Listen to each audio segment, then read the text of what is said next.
নমস্কার বন্ধুরা, কিভাবে খাসি মাংস রান্না করতে হয় দেখুন। এখানে পেঁয়াজ, রসুন, আদা এক চামচ দিয়ে নিছি, আর হলুদ, মরিচ, ধনিয়া, জিরা, গোলমরিচের গুঁড়ি, লবঙ্গ, তেজপাতা দিয়ে এক চামচ, টেবিল চামচের এক চামচ তেল দিয়ে এটাকে ম্যারিনেট করে আধা ঘন্টা রেখেছি। এখানে হলুদ আর লবণ দিয়ে মেখে এটাকেও আধা ঘন্টা রেখেছি। এরকম রাখলে আলুর যে গায়ের জলটা বের হয়ে যায়, তাইলে ভাজার সময় তাড়াতাড়ি ভাজা হয়ে যায়। আর এখানে পেঁয়াজ কুচি নিয়েছি, এখানে দারচিনি আর এলাচ নিয়েছি। এখানে আমি চুলা ধরি দিলাম।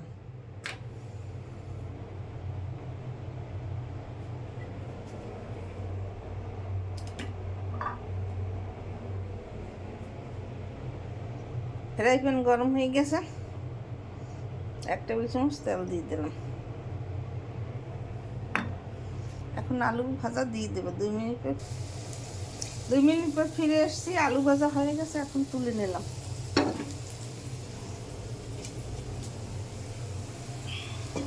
আর একটা কড়াই দিয়ে নিলাম। কড়াইয়ের মধ্যে গরম মশলা দিয়ে দিলাম তেলের মধ্যে। এখানে পেঁয়াজ কুচি দিয়ে দিলাম।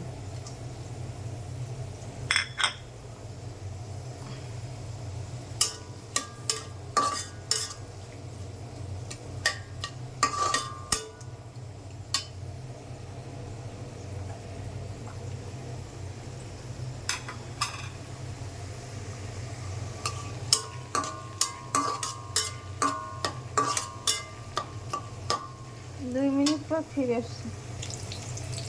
পর ফিরে আসছি। পেঁয়াজ আমার বাদামি কালার হয়ে গেছে। এখন মাংস দিয়ে দেব।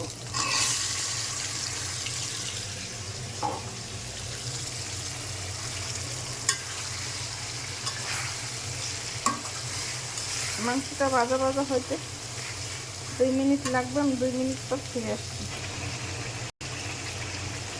2 মিনিট পর ফিরে আসছি।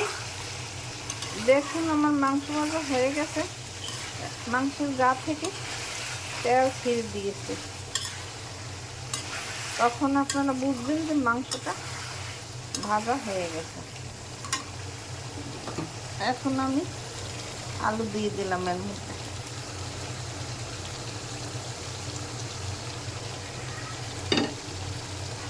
আলু দিয়ে একটু সময় ভাজা ভাজা করতে হবে। মাংসে বেশি তেল দিলে মাংসের গায়ে যে তেল ছিল সেইগুলো গলে গেছে।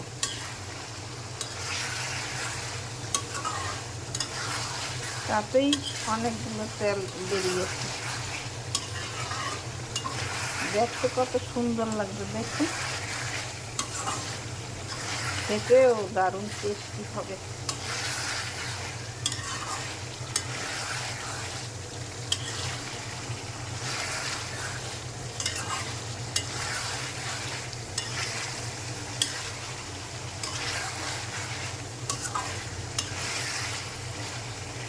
মাংস ভাজা হয়ে গেছে।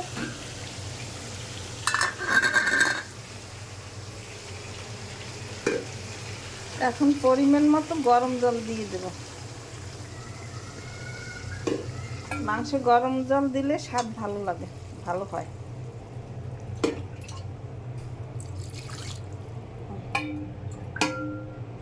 একটু বেশি জল দিতে হবে। আমি প্রেসারে দিব না, প্রেসারে দিলে স্বাদটা ভালো লাগে না।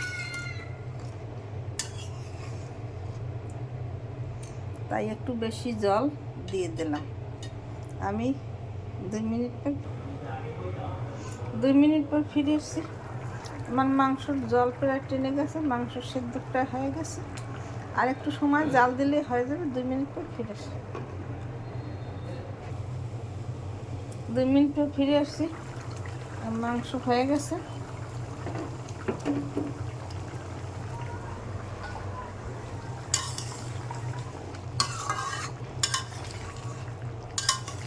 দুই মিনিট পর